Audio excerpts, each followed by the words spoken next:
At 0742 on March 6, 1945, Corporal Clarence Smooire crouched inside the turret of an M26 Pershing tank amid the rubble-choked streets of Cologne. Through his gun sight, he watched the crew of a German Panther methodically traverse their 75 mm cannon toward an intersection where two American Shermans had halted only seconds earlier. Smooire was 21 years old.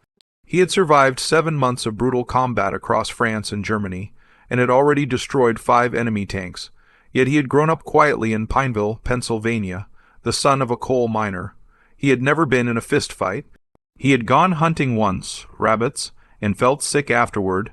Now he found himself inside America's most powerful tank, staring at smoke billowing from a Sherman 2 streets away. The Panther fired twice.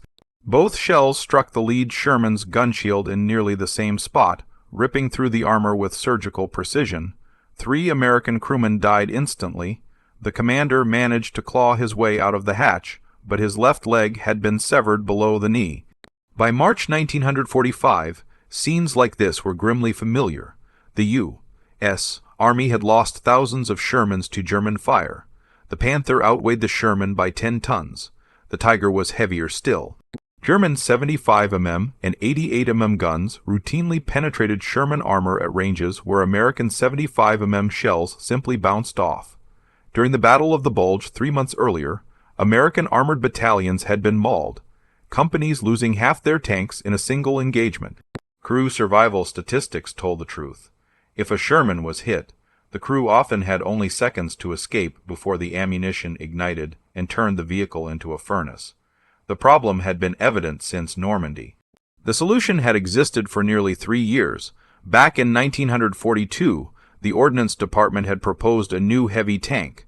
The T-26 program produced prototype after prototype, each one with thicker armor, a more powerful gun, and improved suspension. Each one was also heavier and more complex, and each one was rejected. Army Ground Forces, led by Lieutenant General Leslie McNair, insisted the Sherman was adequate. Tank destroyer units, they argued, would counter enemy armor. American doctrine stated that tanks were for infantry support, not tank, versus tank fighting. German doctrine and battlefield reality disagreed. By 1944, those decisions were costing American tankers their lives. Only after the carnage of the Bulge did the Army finally accelerate deployment of the tank Smooire now occupied. The Pershing had arrived, but for many, far too late. 400 German tanks, including Panthers and Tiger IIs, smashed into American lines in December 1944. Sherman crews fought bravely and died quickly. After the Ardennes, nobody could pretend the Sherman was sufficient. In January 1945, the first 20T 26E3 tanks, later designated M26 Pershing, arrived at the Belgian port of Antwerp. General Omar Bradley split them between 2 veteran divisions, 10 to the 3rd Armored, 10 to the 9th Armored. The tanks reached a maintenance facility near Aachen, Germany, on February 17th. Division commanders sent their best crews for training. The Pershing had a different transmission than the Sherman, but similar controls. Each crew fired 28 rounds to familiarize themselves with the 90 mm main gun. The flash was bigger. The recoil was harder. The noise made your ears ring even through the intercom headset. Smooire remembered his first test fire. A farmhouse stood 12,200 y.d. down range. Major General Morris Rose, commander of the 3rd Armored Division, stood 20 ft behind the tank with his staff. Rose had ordered the target, the farmhouse chimney. Smooire centered the reticle and pulled the trigger. The muzzle blast knocked Rose and every officer near him flat on their backs. The chimney exploded into fragments. Rose stood up, brushed dirt off his uniform, and grinned. Smooire hit 2 more chimneys at longer range. Rose approved the Pershing for combat. If you want to see how Smooire's experimental tank performed in the streets of Cologne, please hit that like button. Every like helps us share these forgotten stories with more people. Please subscribe back to Smooire. The first Persings entered combat on February 25th near the Roar River. One was knocked out the next day by a hidden tiger, but others killed German tanks at ranges where Sherman's would have been helpless. By early March, the 3rd Armored was pushing toward the Rhine. Cologne sat on the western bank, a major industrial city, Germany's 4th largest, now a wasteland of rubble and smoke. 262 Allied bombing raids had reduced most of the city to broken stone and twisted steel. Only the twin spires of Cologne Cathedral still stood, rising above the destruction like tombstones. On the morning of March 6th, Smuuyer's crew received their orders. They would lead the advance into Cologne city center. Their Persing, one of only 20 in all of Europe, would be first through every intersection, first to draw fire from every hidden anti-tank gun. Rose himself had chosen them for the mission. It was supposed to be an honor. Smuuyer touched the small Bible in his breast pocket and watched the streets ahead narrow into shadows. The Persing lurched forward at 08:00 hours. Staff Sergeant Robert Early commanded from the turret. Corporal John Derrigy loaded the 90mm rounds. Private Homer Davis assisted on the bow machine gun. Private William McVeigh drove. Smuuyer manned the main gun. They had been a crew since September 1944, fighting through Normandy hedgerows and Ardennes snow drifts in a Sherman. 3 weeks ago they received the Persing. The crew named their tank Eagle 7 after the Philadelphia Eagles. Cologne had been Germany's 4th largest city, 1 million people before the war. Now perhaps 40,000 remained, hiding in cellars and subway tunnels beneath mountains of rubble. The streets were canyons of broken masonry. 3-story apartment blocks had collapsed into roadways. Tram lines twisted into the air like metal vines. Every intersection offered a dozen firing positions for German Panzer Faust teams. Every basement window could hide an 88mm anti-tank gun. The 3rd Armored Division had entered Cologne's outskirts on March 2nd. 4 days of house-to-house fighting followed. German defenders used the city's infrastructure against the Americans. Underground pedestrian tunnels connected basements across entire blocks. Soldiers called them mouse trails. German infantry would appear behind American positions, attack, then vanish back underground before anyone could respond. Snipers fired from church steeples and factory smokestacks. Anti-tank crews waited until American vehicles passed, then fired into the thin rear armor. The Persing's advantages were obvious. Its frontal armor measured 4 in thick, double the Sherman's protection. The 90mm gun could penetrate any German tank at combat range, but in urban warfare, those advantages meant less. A Panzer Faust fired from 20 ft away did not care about armor thickness. Molotov cocktails dropped from third-story windows landed on engine decks where armor was thinnest. The Persing weighed 46 tons. Many Cologne bridges could not support that weight. Streets that Shermans navigated easily became traps for the heavier vehicle. Smuuyer watched through his periscope as Eagle 7 rolled past the remnants of what had been a shopping district. Mannequins lay scattered among bricks and glass. A streetcar sat overturned, its windows blown out. Fire had consumed entire blocks. The smell of smoke and worse things crept through the tank's ventilation system.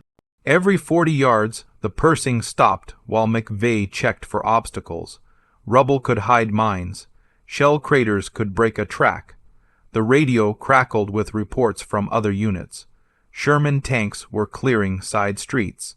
Infantry squads moved building to building. German resistance was lighter than expected. Most Wehrmacht units had withdrawn across the Rhine during the night. The bridges were rigged with demolition charges. German engineers waited for the order to destroy them. Only rear guard units remained west of the river. Volunteers who had sworn to fight to the last round.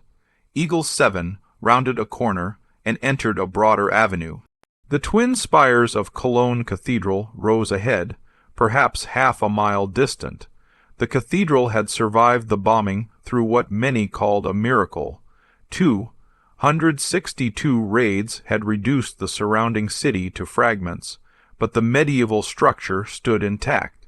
Its Gothic towers were navigation points for every unit in the city. Every map reference started from the cathedral. Every radio transmission mentioned the spires as a landmark. The Persing advanced another block, then another. The streets grew wider as they approached the city center, more dangerous, too. Wide streets meant longer sight lines. Longer sight lines meant German gunners had more time to aim. Smouer kept his eye pressed to the gun sight, scanning windows and doorways. His right hand rested on the turret traverse control. His left hand hovered near the trigger. At 09:15, the radio delivered new orders. German tanks were operating near the cathedral square. At least 2 Panthers confirmed, possibly a Tiger. American infantry had pulled back after taking casualties. Eagle 7 was to proceed to the cathedral area and eliminate enemy armor. Smouer felt his mouth go dry. The Persing had never faced a Panther in direct combat. Every crewman knew the statistics. Panther frontal armor was 5 in thick. Its 75 mm gun could penetrate 6 in of steel at 1,000 yards. In North Africa and Normandy, single Panthers had destroyed entire American platoon. The Persing's engine rumbled as McVeigh increased speed. The cathedral spires grew larger through the periscope. Somewhere ahead, German tank crews were waiting. Eagle 7 approached the cathedral district at 09:30. The streets narrowed again. Buildings that still stood rose 4 and 5 stories, creating urban canyons where sunlight barely reached the pavement. Smoky haze from morning fires drifted between the ruins. McVeigh slowed the Persing to walking speed. The 46-ton tank made less noise at low throttle, but every revolution of the treads still echoed off the masonry walls. Smouer rotated the turrets slowly, covering the left side of the street while Davis watched the right through his bow gun periscope. The 90 mm main gun swung across storefronts and alley mouths. Empty windows stared back like eye sockets in a skull. This section of Cologne had been a commercial district before the war. Department stores, cafes, office buildings. Now it was a maze of collapse and shadow where any doorway could hide a Panzer Faust team. The radio transmitted in short bursts. 2 companies of American infantry were pinned down 3 blocks east of the cathedral. German machine gun fire from multiple positions, mortar rounds falling on their location. They needed armor support, but no Shermans could reach them. The approach streets were blocked by rubble. Only the wider avenue that Eagle 7 was following provided a clear path to the cathedral square. Another transmission came through. 2 Sherman tanks from F Company had attempted to reach the cathedral from the north. Both were operating without infantry support, dangerous in urban terrain, but F Company's riflemen were engaged elsewhere.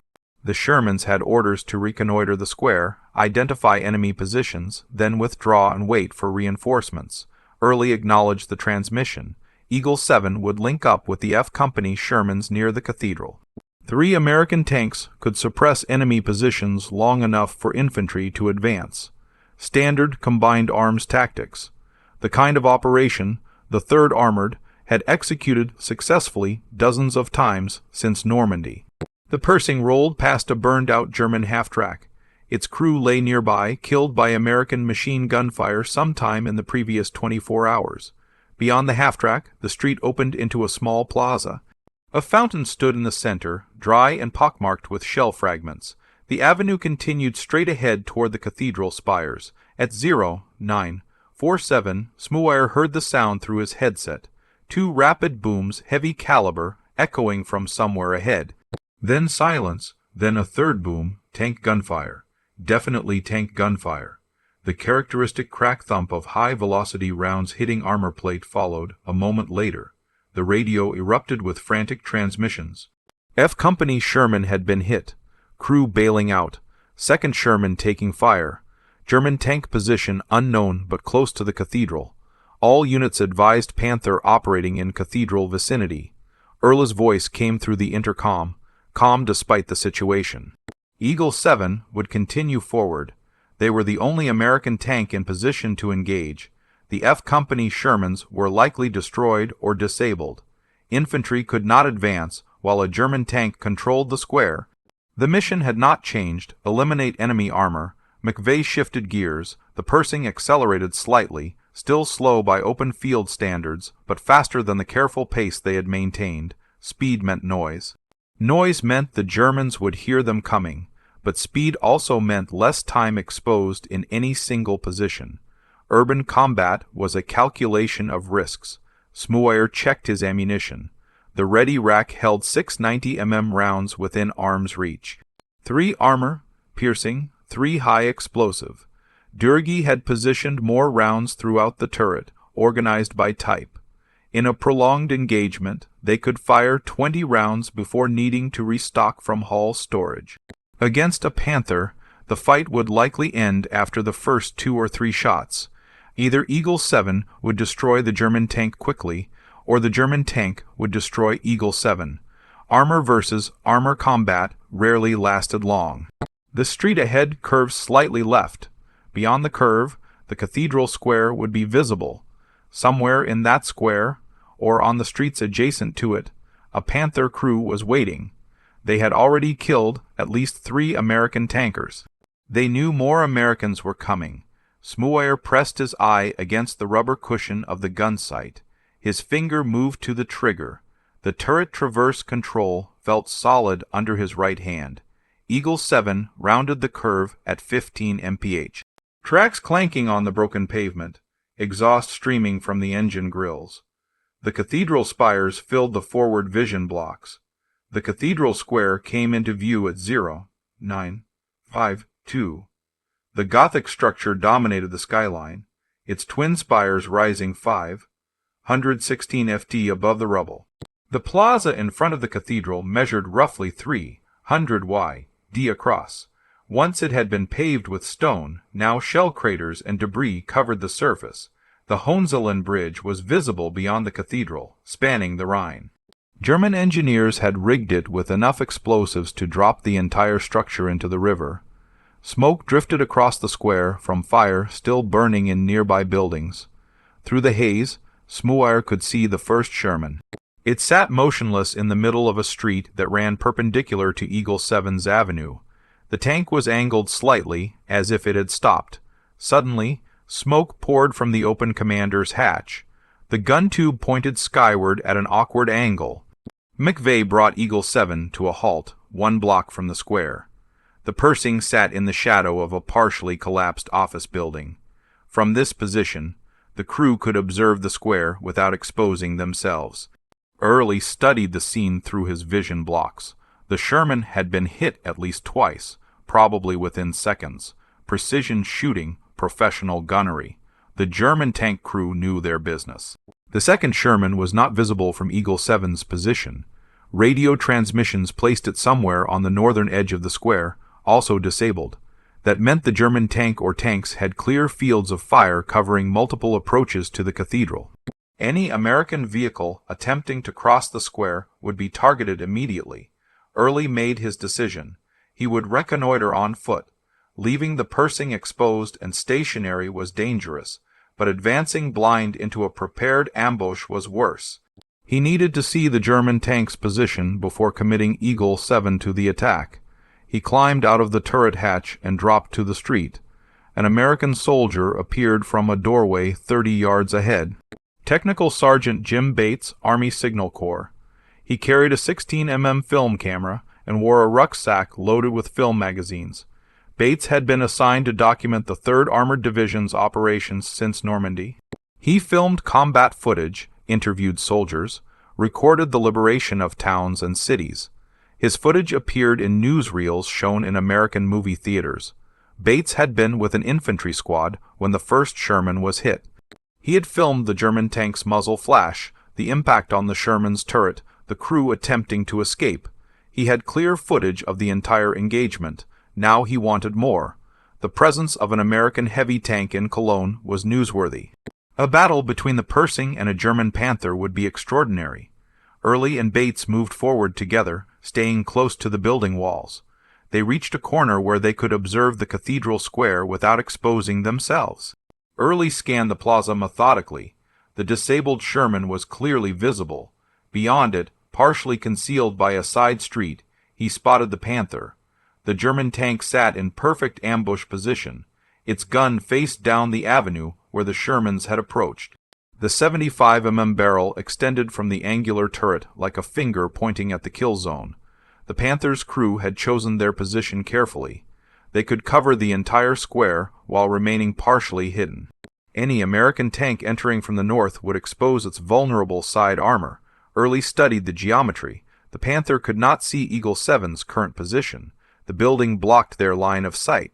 But if Eagle 7 advanced into the square, the Germans would spot them immediately. A frontal engagement across 300 d of open ground favored neither side. Both tanks had guns capable of penetrating the other's armor at that range. But there was another option. A side street ran parallel to Eagle 7's avenue. If the Persian could loop around the block, they might approach from the west. The Panther's gun faced north. Its turret would need to rotate to engage a threat from the west. Turret rotation took time. Not much time, perhaps 3 or 4 seconds, but enough for one shot. Early returned to Eagle 7. He explained the plan through the intercom. They would advance down the parallel street. At the intersection closest to the cathedral, they would turn left and enter the square. The Panther would be to their right, roughly 90 degrees from Eagle 7's gun. Smouire would have a clear shot at the German tank's side armor, the thinnest armor, the killing shot. McVeigh acknowledged. Durkee loaded an armor-piercing round. Davis readied the bow gun. Smouire rotated the turret until the main gun pointed right, anticipating the angle they would need when they reached the intersection. The Persing's engine revved. The 46 tons of steel began moving. Bates positioned himself in a second-story window overlooking the cathedral square. His camera was ready. Eagle 7 rolled toward the intersection where a Panther crew waited. Eagle 7 entered the side street at 0958. The avenue was narrower than the main approach, barely wide enough for the Persing's bulk. Building fragments littered the pavement. McVeigh navigated around a crater, keeping the tank moving at steady speed. Too slow and they would be an easy target. Too fast and Smouire could not aim properly. The intersection ahead appeared through the driver's vision blocks. Beyond it, the cathedral square opened to the right. Smouire kept his eye pressed to the gun sight, watching the angle where the Panther would appear. His finger rested on the trigger. The turret was already traversed 90 degrees right. When they cleared the corner, the German tank should be directly in his sight picture. Combat never matched the plan exactly. 50 yards from the intersection, 40 yards, 30. McVeigh maintained speed. The engine noise would alert the Panther crew. The Germans would hear the Persing before they saw it. But sound took time to locate. Direction was difficult to determine in the echoing streets. The German commander would need seconds to identify the threat. 20 yards. The Persing's bow emerged from the side street into the intersection. McVeigh's periscope gave him a limited view to the right. He saw the Panther immediately. The German tank sat exactly where Early had described, perhaps 110 yards away. The distance was point-blank range for a 90 gun, but the Panther's turret was moving. The long gun barrel was rotating toward them. Someone in the German tank had spotted the Persing faster than expected. McVeigh made a split-second decision. He did not stop the tank. Stopping would make Eagle 7 stationary. A stationary tank was a dead tank. He gunned the throttle instead. The Persing lurched forward into the intersection, crossing the German tank's line of fire. Smouire saw the Panther appear in his sight, the angular turret, the long gun, the dark muzzle swinging toward him. Every instinct screamed that he was looking directly down the barrel of a 75mm cannon that could penetrate his armor at this range. Training took over. Smouire did not wait for the Persing to stop. American tanks rarely fired on the move. The gun was not stabilized. Accuracy dropped significantly when the vehicle was moving, but stopping meant dying. He compensated for the motion, led the target slightly, and squeezed the trigger. The 90mm gun fired at 0, 9, 5, 9 and 12 seconds. The armor-piercing round crossed 110 yards of open space in a fraction of a second. It struck the Panther's turret face just below the gun mantlet. The impact was visible even through the muzzle, flash, and smoke. A shower of sparks erupted from the point of contact. Metal fragments spalled off the interior surface, turning into shrapnel inside the crew compartment. Inside the Panther, Oberleutnant Wilhelm Bartelborth tried to process what he was seeing. The tank that had appeared in the intersection was too low and angular to be a Sherman. It looked almost German. He hesitated. Was it friendly? The question lasted perhaps half a second. Then the impact came. McVeigh brought the Persing to a stop in the middle of the intersection. Fully exposed now, no cover, but stationary meant Smouer could aim properly. Durgi already had another armor-piercing round in his hands. The breech was open. He slammed the round home and locked the breech. Smouer had not taken his eye from the sight. The first shot had hit high, good hit, but not catastrophic. The Panther was still operational. He adjusted his aim point lower, targeting the whole side just below the turret ring. The Panther's side armor was thinner than the front, 40 mm instead of 80. The 90 mm gun could penetrate 40 mm easily. He fired again at 0.9, 5.9 and 17 seconds. The second round struck the Panther's right side, penetrating the armor plate and continuing through the crew compartment. The projectile exited through the left side armor, leaving 2 holes the size of dinner plates. Inside the tank, systems began failing. Hydraulics ruptured. Ammunition ignited. Bartelborth threw open his hatch and jumped. He landed on the street behind the Panther, away from the Persing. 3 other crewmen followed, scrambling out of hatches as smoke began pouring from the engine compartment. 1 man did not make it out. Smouer fired a third time at 0.9, 5, 9 and 23 seconds. The round struck low on the turret, just above where the hull met the turret basket. Fire erupted from the impact point. Flames spread quickly, fed by leaking fuel and burning hydraulic fluid. Within seconds, the entire Panther was engulfed. In the second-story window, Jim Bates kept his camera running. He had captured the entire engagement. 45 seconds from the first shot to the Panther burning. The film showed everything. The Persing entering the intersection, the German gun rotating, the muzzle flashes, the impacts, the crew bailing out. Smoker sat back from the gun sight. His hands were shaking. The Panther was destroyed. Eagle 7 was intact. Everyone in the crew was alive. The Persing had proven itself. The Panther burned for the next 3 hours.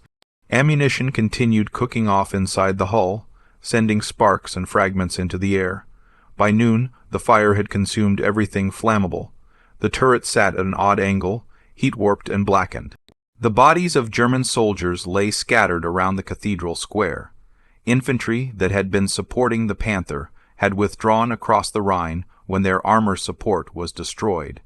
American troops moved into the area by early afternoon. Bates descended from his observation post and approached Eagle 7. The crew stood outside the Persing, smoking cigarettes and checking the tank for damage. They had taken no hits. The Panther had never fired. Bartelborth's hesitation had cost his crew those critical seconds. Bates filmed the crew posing near their tank. Smouer stood to the side, uncomfortable with the attention.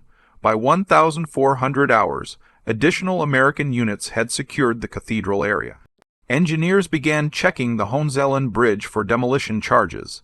Infantry squads cleared buildings methodically. Resistance was light.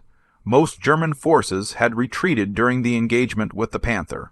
The sound of heavy tank guns in the city center had told them their defensive position was collapsing, but the battle for Cologne was not finished. German units still held portions of the city east of the cathedral. Isolated strong points needed to be eliminated.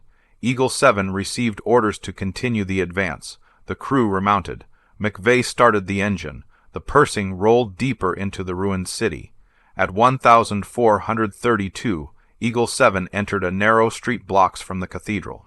Buildings rose on both sides, creating a corridor barely wider than the tank itself. Ahead, the street opened into a small intersection. Beyond the intersection, the route continued toward the Rhine riverbank. A black automobile appeared suddenly from a side street, racing across the intersection. The car was moving at high speed, weaving between debris. To Smouer, it looked like a staff car. German officers used similar vehicles to move between command posts. In urban combat, any unidentified vehicle was a potential threat. Civilians had been evacuated weeks ago. Anyone still in Cologne was either a combatant or supporting the German war effort. Smouer opened fire with the coaxial machine gun. Tracer rounds streaked across the intersection. Several hit the car's body panels. Glass shattered, but the vehicle did not stop. It continued across the intersection, disappearing down another street. At the same moment, from a concealed position to Smouer's left, a German Panzer IV fired its machine gun at the same car. The tank sat hidden behind a partially collapsed building, invisible to Eagle 7. Its crew had also spotted the automobile and engaged. The combined fire from both tanks rad the vehicle. The car jerked to a stop. The driver slumped over the wheel. A passenger door opened. A figure fell onto the street and did not move. Smouer saw the muzzle flash from the German tank. A Panzer IV older model, probably a Mark V Alf, not as dangerous as the Panther, but still capable of destroying a Sherman. Against a Persing, the odds favored the American tank. But the Panzer's position was good. It had cover. Eagle 7 sat exposed in the street. The German tank began to withdraw, backing deeper into its concealed position behind the collapsed building. Smouer could see only the front portion of the hull, not enough to guarantee a killing shot. The Panzer disappeared completely behind the rubble. McVeigh tried to maneuver the Persing for a better angle, but the narrow street limited movement. The building that concealed the German tank was a four-story residential structure. The front facade had collapsed, but the rear portion still stood. Interior walls were visible through the gap. The Panzer was somewhere behind those walls, repositioning for another shot. Smouer made a decision.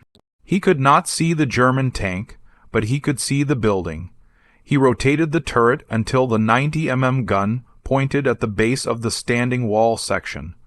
The high-explosive round in the breech was designed to destroy fortifications and buildings. He aimed for the corner support where the wall structural integrity was weakest. The gun fired at 1,434 in 48 seconds. The high-explosive round detonated against the brick and concrete. The explosion removed a section of the corner support approximately 6 ft wide. For a moment, nothing happened. Then physics took over. Without the corner support, the entire wall section lost stability. 4 stories of masonry and wooden beams began to collapse inward. The building fell onto itself in a cascade of dust and fragments. Tons of rubble crashed down, filling the space where the Panzer IV had been concealed. The noise echoed through the street like thunder. Dust clouds billowed outward, obscuring visibility for several seconds. When the dust cleared, the building was gone. In its place sat a mountain of broken stone and twisted metal. Somewhere beneath that pile, a German tank sat buried. Inside that tank, 18-year old machine gunner Gustav Schiefer and his commander had seconds to escape before the rubble sealed them inside. Schiefer and his tank commander clawed their way out of the Panzer IV through the turret hatch. Rubble covered the tank's hull. Dust filled the air so thick it was difficult to breathe. They scrambled over broken masonry and twisted steel beams, moving away from the American tank before more rounds came. The rest of their crew remained inside the buried vehicle, attempting to extract themselves through other hatches. Within minutes, all 4 crew members had escaped. They disappeared into the ruins, making their way toward the Rhine. By nightfall, they had crossed the river and surrendered to American military police. Eagle 7 continued operations in Cologne for another 2 days. The city fell completely to American forces by March 8th. Engineers secured the Henseland Bridge before German demolition teams could destroy it, but other bridges across the Rhine had been blown. The cathedral stood intact, a Gothic monument rising above devastation. Bates's footage of the Panther engagement reached newsreel editors within a week. The film appeared in American movie theaters by late March. Smouer's sister saw it at a local cinema in Pennsylvania. She recognized her brother and brought their parents to see the screening the following day. The 3rd Armored Division did not rest. By March 10th, they were advancing east beyond the Rhine, pushing deeper into Germany. Resistance varied. Some towns surrendered without fighting. Other locations required house-to-house clearance. The Wehrmacht was disintegrating, but isolated units continued following orders. Fanatics and SS troops fought to the death. Hitler Youth members threw themselves at American tanks with Panzer Fausts. On March 30th, Major General Morris Rose was riding at the front of a column south of Paderborn. His command style had not changed. He still led from forward positions, refusing to direct operations from a rear headquarters. At approximately 1:08 hours, his jeep encountered a German tank unit that had broken through American lines. Tiger tanks blocked the road ahead. Rose's driver attempted to evade, but a Tiger commander cut them off. The German soldier emerged from the turret hatch and pointed a machine pistol at the jeep. Rose reached toward his holster, either to surrender his weapon or to resist. The German fired. Rose was hit multiple times and died instantly. He was the highest-ranking American officer killed by enemy fire in the European theater. His body was recovered the next day by elements of the 3rd Armored Division. Smuuyer's unit was part of the recovery operation. Rose's death affected the entire division. Soldiers who had served under him since North Africa struggled with the loss. He had been a demanding commander, but fair. He had taken the same risks he asked of his men. His funeral was held at the Netherlands American Cemetery in Margaten. Thousands attended. The war continued. The 3rd Armored pushed east through April, encountering pockets of resistance that collapsed quickly once engaged. By late April, German units were surrendering en masse. The Wehrmacht had ceased to exist as an organized fighting force. On May 7th, Germany surrendered unconditionally. May 8th was declared Victory in Europe Day. Smuuyer remained in Germany through the summer as part of the occupation force. Eagle 7 was eventually shipped back to the United States for display and study. The Ordnance Department wanted to analyze the Persing's combat performance. Engineers documented every scratch and dent on the armor. Ballistic experts measured the gun barrel wear. Maintenance crews noted mechanical issues. By September 1945, Smuuyer received orders to return home. He sailed from Bremerhaven to New York aboard a troop transport. The voyage took 8 days. He arrived at Fort Dix, New Jersey, for processing. Within a week, he received his discharge papers. Corporal Clarence Smuuyer, United States Army, service number 334,900,086, was released from active duty on September 24, 1945. He returned to Pennsylvania to Lehighton, where his parents still lived, to familiar streets and people who remembered him as the quiet kid who had never wanted to fight. He found work at a cement plant. He married Melba Whitehead in 1946. They had 3 children. He rarely spoke about the war, but the war had not finished with him. At night he dreamed about Cologne, about the cathedral spires rising above smoke, about the Panther burning in the square, and about a black automobile racing across an intersection caught between American and German guns, about a figure falling from the passenger door onto the cobblestones. That image would haunt Clarence for the next 68 years. For decades, Smuuyer carried the weight of that moment, the woman in the car, the figure that fell to the street. He did not know who she was. He did not know if his bullets had killed her or if the German tank's fire had been responsible. He knew only that she was dead and that he had pulled the trigger. His wife Melba noticed the nightmares. He would wake up swinging his fists at enemies only he could see. The memories were so vivid that decades felt like days. His son Barry died of a heroin overdose in the 1970s. Melba developed Alzheimer's disease and eventually forgot his name. She passed away in 2017 after 71 years of marriage. The people who had anchored Smuuyer's civilian life were gone. The war remained. In 1996, at age 73, Smuuyer saw Jim Bates's footage of Cologne for the first time. A documentary about the 3rd Armored Division included the cathedral duel, but the footage also showed something Smuuyer had never seen clearly during the battle. The black automobile, the machine gun fire, the passenger falling from the car, a woman, young, dead. The image confirmed what Smuuyer had feared for 50 years. He had killed a civilian. The knowledge was crushing, but it also created a need for resolution. He wanted to know who she was. He wanted to apologize to her family. He wanted forgiveness, though he did not believe he deserved it. In 2013, at age 89, Smueyer returned to Cologne. A German journalist had researched the incident and identified the victim, Katharina Esser, 26 years old, the youngest of 4 sisters. She had cared for her parents while her sisters married and started families. She worked as a clerk in a grocery store and took night classes in home economics. On March 6, 1945, she and her boss had attempted to escape the city. They were caught in the crossfire. The journalist arranged a meeting at Esser's grave. Smueyer arrived expecting to be alone with his guilt. Instead, he found Gustav Schäfer waiting for him.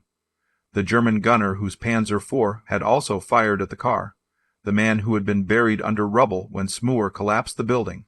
They were both 18 years older than they had been in 1945. Both carried the same memory. Both believed they had killed Katharina Esser. They met on the cathedral steps. Smueyer extended his hand. Schäfer took it. They walked together to the mass grave where Esser was buried along with other civilian casualties. Neither man knew whose bullets had killed her, perhaps both, perhaps neither. The chaos of urban combat made certainty impossible. What mattered was that they had both fired. They shared responsibility. They shared guilt. Schäfer placed yellow roses on the grave. Smueyer knelt to do the same and lost his balance. Schäfer caught him before he fell. 2 old men who had tried to kill each other 68 years earlier now held each other up at the grave of the woman caught between them. They became friends. Letters crossed the Atlantic. Video calls connected Pennsylvania and Germany. They discussed the war not as enemies, but as men who had survived it and were trying to understand it. Schäfer died in 2017. Smueyer sent flowers to the funeral with a note, "I will never forget you, your brother in arms, Clarence." On September 18, 2019, Clarence Smueyer received the Bronze Star for Valor at a ceremony in Washington. He was 95 years old, the last surviving member of Eagle 7's crew. The other crew members received their medals posthumously. Their families accepted on their behalf. Clarence Smueyer died on September 30, 2022 at his home in Allentown, Pennsylvania. He was 99 years old. Every March 6th since 2013, yellow roses have appeared on Katharina Esser's grave in Cologne. Someone remembers. Someone still apologizes. The Panther still sits in front of Cologne Cathedral in old photographs, burning. The Persing that destroyed it sits in the National Armor and Cavalry Museum. The film footage still exists. 45 seconds that changed how America understood armored warfare. But the real story was never about tanks. It was about men who went to war, killed because they were ordered to, and spent the rest of their lives trying to make peace with what they had done. If this story moved you the way it moved us, do me a favor. Hit that like button. Every single like tells YouTube to show this story to more people. Hit subscribe and turn on notifications.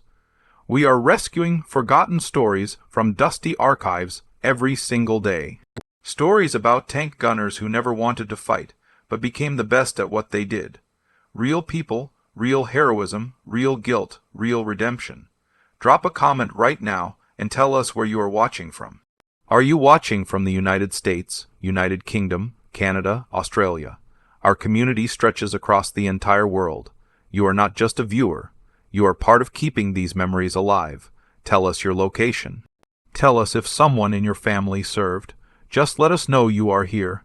Thank you for watching, and thank you for making sure Clarence Smueyer and Katharina Esser do not disappear into silence.